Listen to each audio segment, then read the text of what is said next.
Earth's brutal retaliation leaves the Galactic Council in shock. Part 1. The colony world of Heron's Landing was not a military target. It had no defense cannons, no warships docked in orbit, and no soldiers walking its streets. It was a farming world. The kind of place where children ran between rows of tall grain crops and families sat outside in the evening to watch the twin moons rise over flat open land. The people there were builders and farmers and teachers. They had come from Earth 2 generations ago to make something quiet and good in a new part of the galaxy.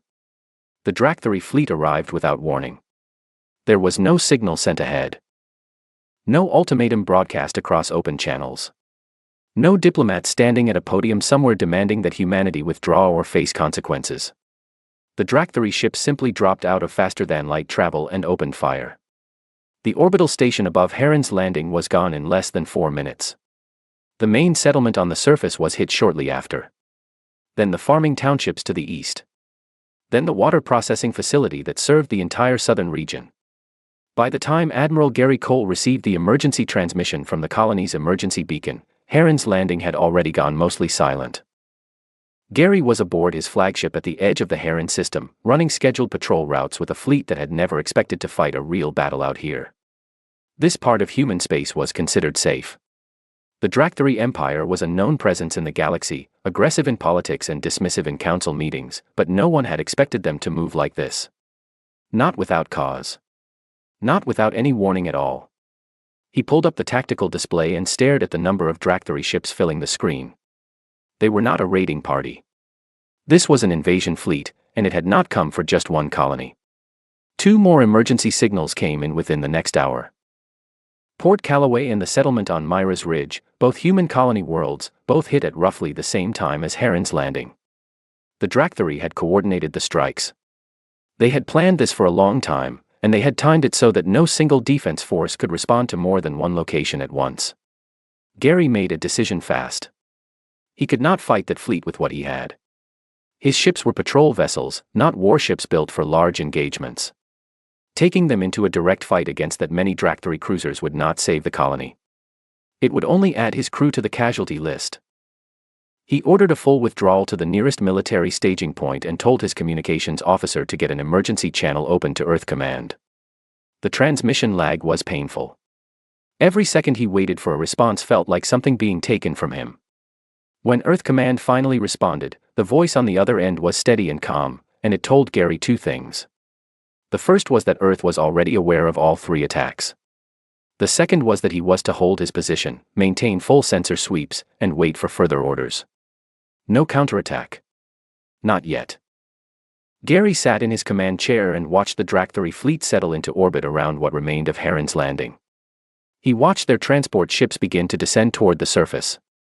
He watched and he waited, and the waiting was the hardest thing he had ever done in his career. On the other side of the galaxy, in the great rotating station above the planet Calveth that housed the Galactic Council's main chamber, Ambassador Laura Voss was already awake when her aide came to deliver the news. She had been awake for an hour before the first report came in, sitting at her desk with a cup of cold coffee and a stack of diplomatic briefs she had been working through. She was that kind of person. The kind who never really stopped working. She read the initial report twice. Then she stood up, straightened her jacket, and told her aide to arrange an emergency session with the Council's intake committee. She did not raise her voice. She did not look panicked. She looked like a woman who had just been handed a very serious problem and had already begun solving it in her head. The intake committee meeting happened within 3 hours. Laura laid out the facts plainly. 3 human colonies had been attacked without provocation. Thousands were dead or displaced. Dractari military vessels were still present in human space. She asked for the attacks to be formally recognized by the Council as an act of war and for an emergency condemnation to be placed on the official record. The committee chair, a tall Selhari elder with silver-gray skin and slow careful movements, listened to everything Laura said. Then he told her that the Council would need time to investigate the circumstances of the attack before drawing any formal conclusions. He used words like complex situation and regional tensions and proportional understanding of all parties involved. Laura looked at him for a moment without speaking. Then she said that 3 colony worlds full of civilians had been destroyed while the Council was sleeping, and that she expected a full session to be called within 24 hours. The elder told her he would see what could be arranged. She walked out of the room and called Earth directly. On the other side of the galaxy, in the Dractary home system, Ambassador Vec was receiving congratulations from his government. The strikes had gone exactly as planned.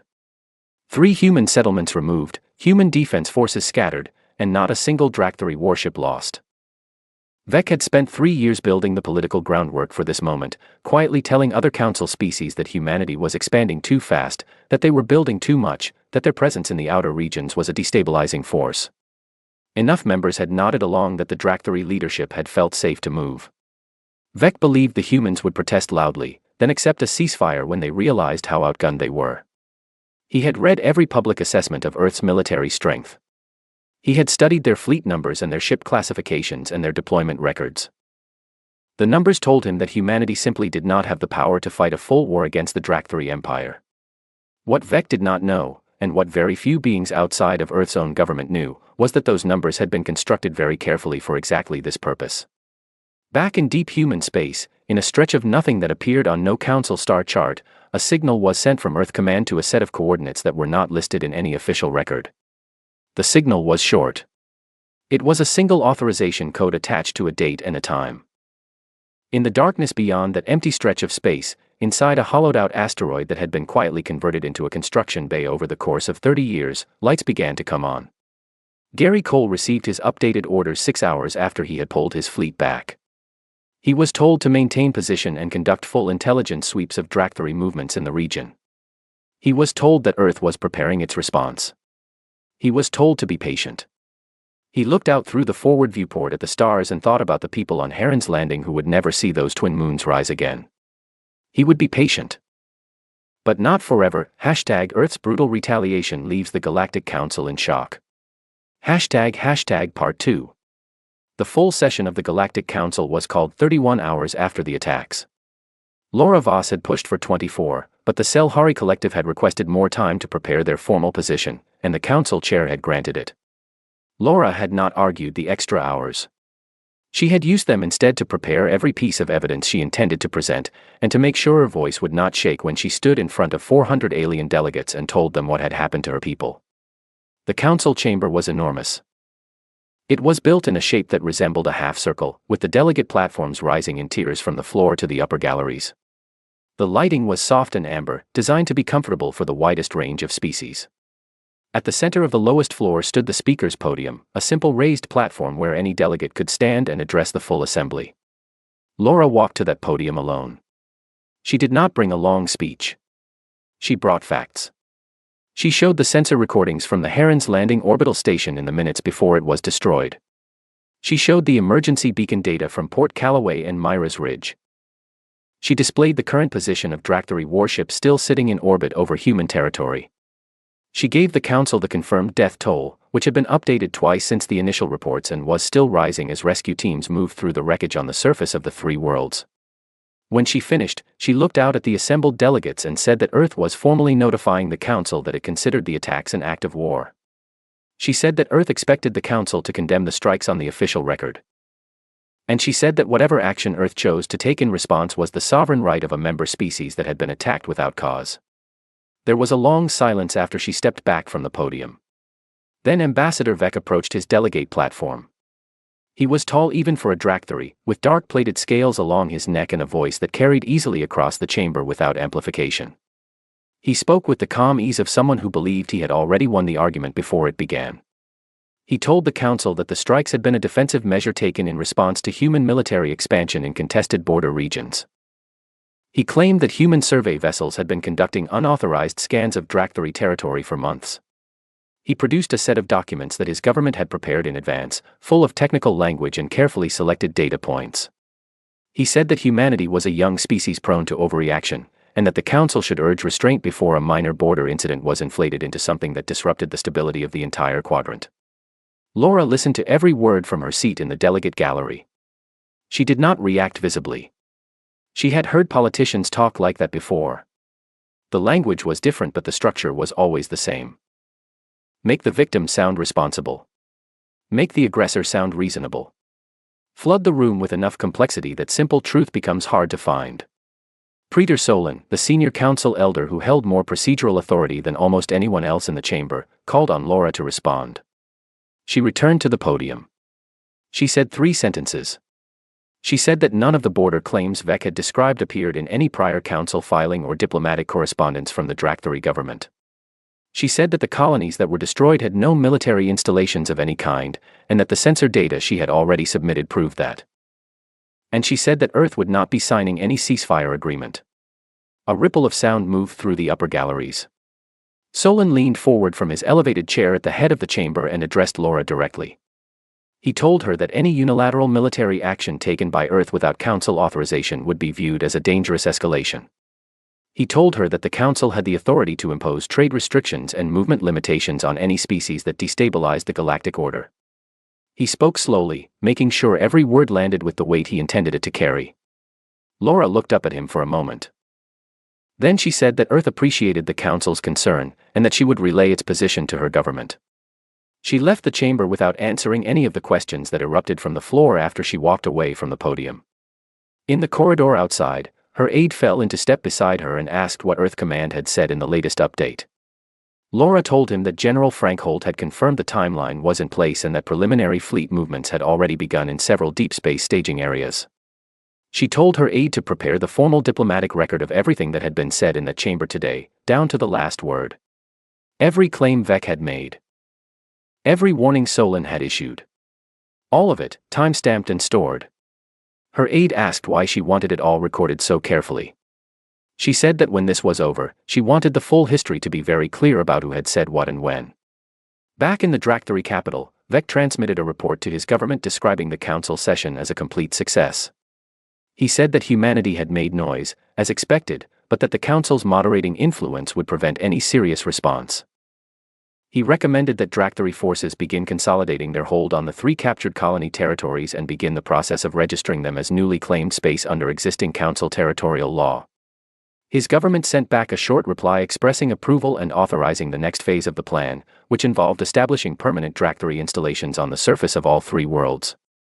No one in the Dractari leadership thought to question why Earth Command had gone quiet. In their experience, quiet meant fear. It meant a species pulling back, reassessing, realizing it had no good options. They had seen it happen before with smaller civilizations. The silence from Earth felt like the silence before a surrender. What they did not understand, and what no one outside a very small circle of human military planners understood, was that Earth's silence had a completely different meaning. In a maintenance bay deep inside a construction facility that did not officially exist, a technician named Paul Garrett was running final diagnostic checks on the 13th warship in his sector's launch queue. He was 26 years old and had been working at this station for 2 years. He had told his family back on Earth that he worked on a deep space infrastructure project. That was technically true. He finished the diagnostics, signed off on the readiness report, and moved to the next ship in the queue. There were many more after that one. He worked through the night, and the lights in the hidden bay burned steady and bright against the dark. #Earth's brutal retaliation leaves the Galactic Council in shock. Part 3. Colonel Derek Shaw had not slept in 36 hours, but he did not feel tired. There was too much to do and too little time, and somewhere deep in his chest there was a steady burning feeling that kept him sharp. He had been working at the deep space staging base called Site 11 for 4 years. He knew every corridor, every crew roster, every launch sequence by memory. He had spent those 4 years preparing for a moment he was told might never come. It had come. He stood in the central operations room and watched the status boards fill with green as ship after ship completed its final readiness check. The vessels in this facility alone numbered more than 300. They ranged from fast attack ships built for speed and precision to heavy cruisers designed to absorb and deliver enormous amounts of punishment.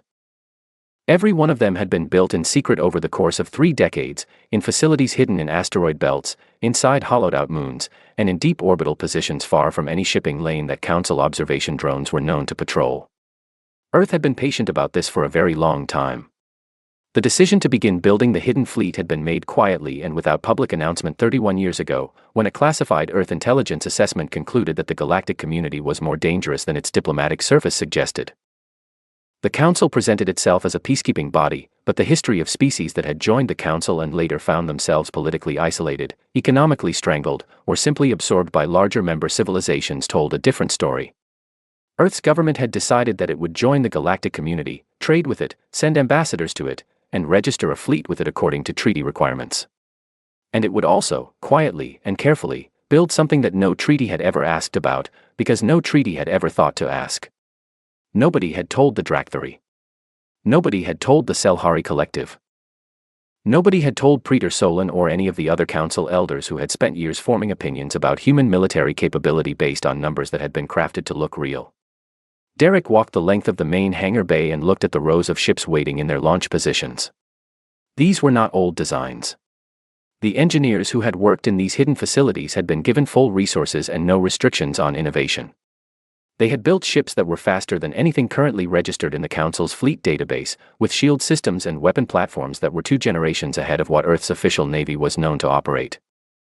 General Frank Holt arrived at Site 11 by transport shuttle early in the morning. He was a broad-shouldered man with gray at his temples and the kind of face that looked like it had been carved rather than grown. He had been the lead architect of the Hidden Fleet program for the last 12 years and had personally signed off on the final deployment plan 2 days ago when the news of the colony attacks had reached him. He found Derek in the operations room and the two of them went over the coordination schedule together. The plan called for simultaneous emergence at 17 points across Dractari space. Every major military shipyard, every command relay station, every supply depot and fuel node would be targeted in the opening hour. The Dractari fleet currently occupying the 3 human colonies would be cut off from resupply and reinforcement before they could form a coherent response. Frank pointed at the targeting map and asked Derek if the timing windows could be held tight enough across all 17 strike groups. Derek said they could. He said his crews had drilled the insertion sequences hundreds of times and that every ship commander had individual discretion to adjust timing by up to 4 minutes without breaking the overall coordination. He said the only variable he could not fully control was transit accuracy at the outermost jump coordinates, but that he had built a margin of error into the schedule that accounted for that. Frank nodded. He trusted Derek's planning. A young tactical officer named Kevin Marsh was brought into the briefing to present the final intelligence summary on Dractari defensive positions. Kevin was 29 and had been assigned to Site 11 6 months ago after finishing at the top of his class at Earth's Strategic Warfare Institute. He was precise and fast and he did not waste words. He walked them through the Dractari home fleet disposition, the patrol patterns around their main military stations, and the response time estimates for their reserve forces. He told them that if the 17 strike groups hit their targets within the planned window, the Dractari command structure would be functionally blind within the first 90 minutes. Without communication between their fleet elements, the Dractari would be unable to coordinate a defense. Frank looked at the numbers for a long time. Then he asked Kevin if there was anything in the intelligence picture that concerned him. Kevin said there was one thing. He said the Dractari had recently upgraded the point defense arrays around their primary shipyard at Drath Station, and that the upgrade had not been in the intelligence files until 2 weeks ago. He had adjusted the attack profile for that target group accordingly, pulling in 2 additional heavy cruisers from the reserve allocation. Frank said that was good thinking and that he was approving the adjustment. Outside the facility, in the vast silent darkness of deep space, Council observation drones were passing through the region on their standard rotation. They scanned for energy signatures and fleet movements as part of the Council's ongoing effort to monitor military activity among member species.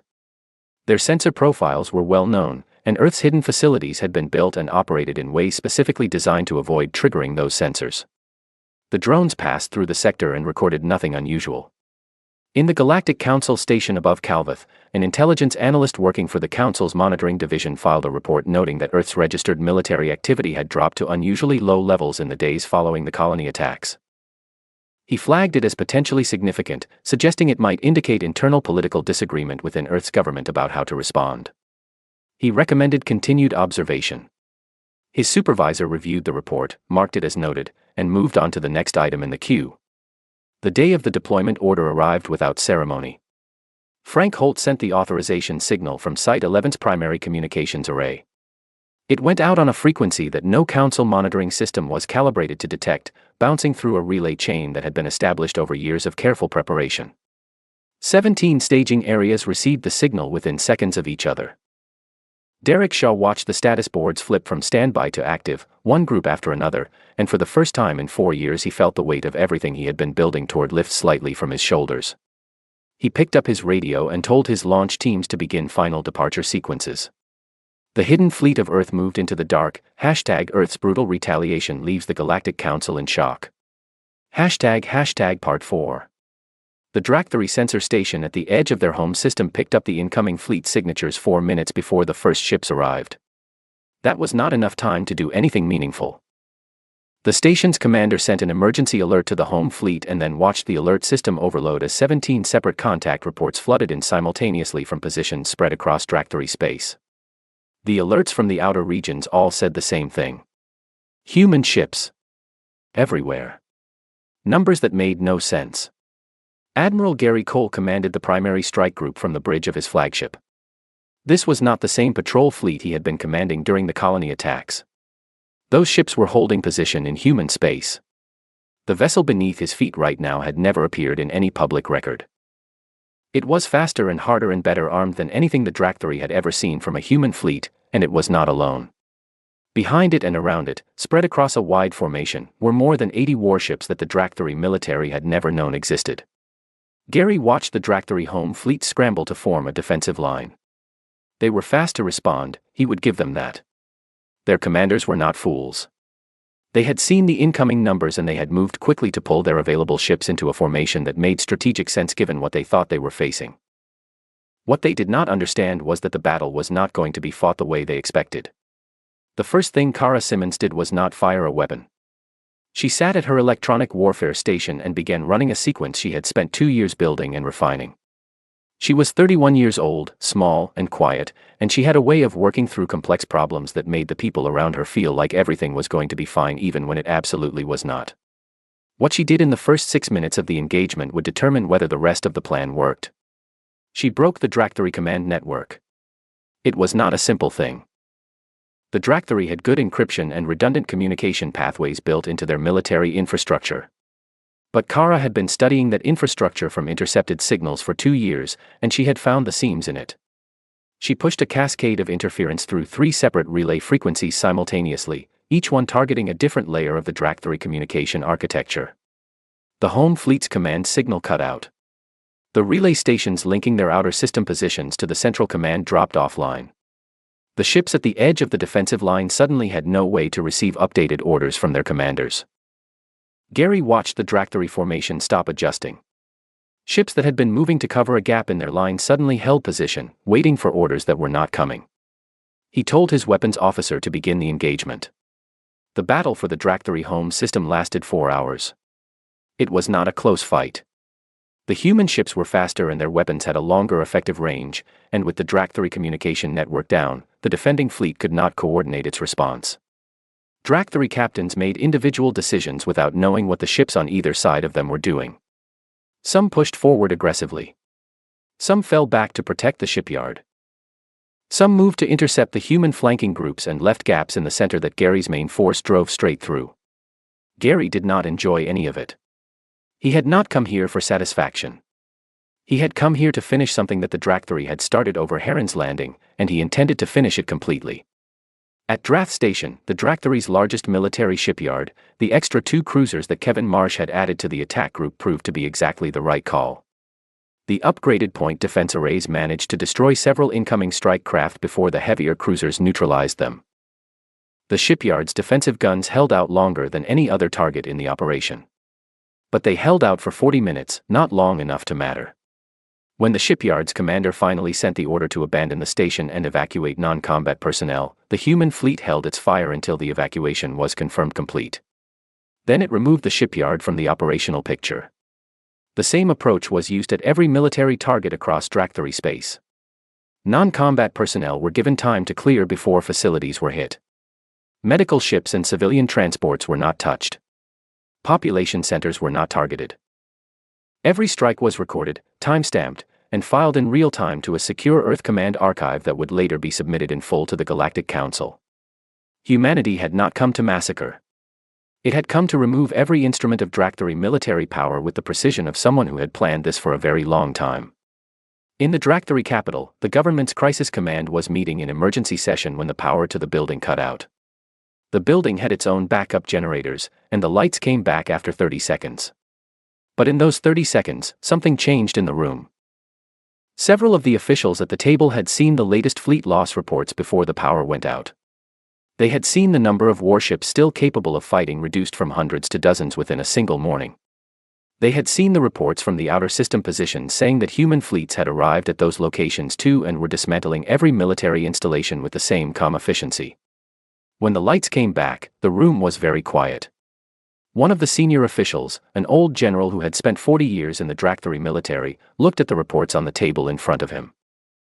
He had read every intelligence assessment ever filed on human military capability. He had believed those assessments completely. He looked at the numbers in front of him now and understood that he had been reading a fiction, carefully written and presented with enough technical detail to seem completely real. He asked how many warships Earth had deployed in total. An aide gave him a number. The general looked at it for a long moment and said nothing. Then he told the room that they needed to send a surrender signal. Some of the others protested. He cut them off. He said they had no fleet left to fight with, no shipyards left to build replacements, no communication network to coordinate anything even if they had ships to send. He said that continuing the war was not a choice they had anymore. He drafted the signal himself. It was short. It acknowledged the military situation, requested a cessation of hostilities, and asked for formal contact with Earth Command to discuss terms. Gary Cole received the signal on his bridge. He read it twice. Then he forwarded it immediately to Earth Command and to Laura Voss at the Council Station. He looked out through the viewport at the space around him. The fighting had stopped. The Dractari ships that were still functional had gone still, holding position, waiting to see what happened next. Gary told his communications officer to broadcast a ceasefire acknowledgement on all active frequencies. Then he sat down for the first time since the battle had begun and let out a long, slow breath. #Earth's brutal retaliation leaves the Galactic Council in shock. Part 5. The emergency session of the Galactic Council was called within hours of the surrender signal being received. It was not called by Laura Voss. It was called by Peter Solon, which was notable enough on its own. In 40 years of serving on the Council, Solon had never called an emergency session for anything related to a single member species. Emergency sessions were reserved for events that threatened the stability of the entire galactic order. Apparently this qualified. The chamber filled faster than it had for any session in living memory. Delegates who were usually slow to arrive were in their seats before the formal opening. The galleries above were packed. Word had moved fast across the Council Station, and the beings sitting in the chamber had all seen at least a fragment of the battle data that Earth had already submitted to the official record. The full package had arrived in the Council's data system 12 minutes after the Dractari surrender signal was confirmed. Every strike, every target, every timeline, every communication sent between human forces during the operation. All of it organized and labeled and submitted without being asked. Some delegates had read the whole thing. Most had read enough. Peter Solon opened the session and said that the Council had received confirmation of a complete cessation of hostilities between Earth and the Dractari Empire following a military engagement of significant scale. He said the Council had also received the full operational record from Earth Command. He said that the purpose of this session was to assess the situation and determine the Council's formal position. Then he looked across the chamber and asked Laura Voss to speak. She walked to the podium without hurrying. She was dressed the same way she always was, simple and clean, nothing about her appearance designed to impress or intimidate. She stood at the center of the chamber and looked out at 400 delegates representing the most powerful species in the known galaxy, and she looked completely at ease. She told them the war was over. She said that Earth had accepted the Dractari government's formal request for a cessation of hostilities and that terms were currently being discussed through a separate diplomatic channel. She said that the 3 colony worlds that had been attacked, Heron's Landing, Port Callaway, and Myra's Ridge, would be rebuilt, and that Earth expected the costs of that rebuilding to be addressed in the terms. She said that Earth had submitted its full operational record to the Council because it believed the Council deserved to see exactly how the engagement had been conducted and exactly what decisions had been made at every stage. She said the record would show that no civilian targets had been struck, that evacuation time had been granted before the destruction of every facility, and that the operation had been concluded the moment a valid surrender was received. Then she paused for a moment, and when she spoke again her voice was still calm but something in it was slightly harder.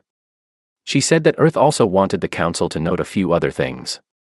She said that the Dractari government had spent years filing false claims with the Council about human border incursions that had never happened, and that she was adding the documented evidence of that disinformation to the official record alongside the battle data. She said that certain council members had used those false claims to argue against recognizing the colony attacks as an act of war, and that the council's own record of that session was already part of the archive for anyone who wanted to review it. She did not name anyone. She did not point at anyone. She did not need to. She said that Earth remained committed to its membership in the Galactic Council and to the principles of cooperation and mutual respect that the Council was built on. She said that it expected those principles to apply to humanity with the same consistency they were applied to everyone else. Then she stepped back from the podium and returned to her seat. The chamber was quiet for a long time after that. When other delegates began to speak, the tone was different from the last session. The Selhari Collective's representative, who had been so confident in his support for the Drakthari position 2 sessions ago, gave a carefully worded statement about the importance of accurate intelligence and the need for all member species to engage transparently with the Council. He did not mention having endorsed Drakthari claims he had never bothered to verify. He did not need to. Everyone in the room understood what he was doing. Praetor Solon asked Laura a direct question.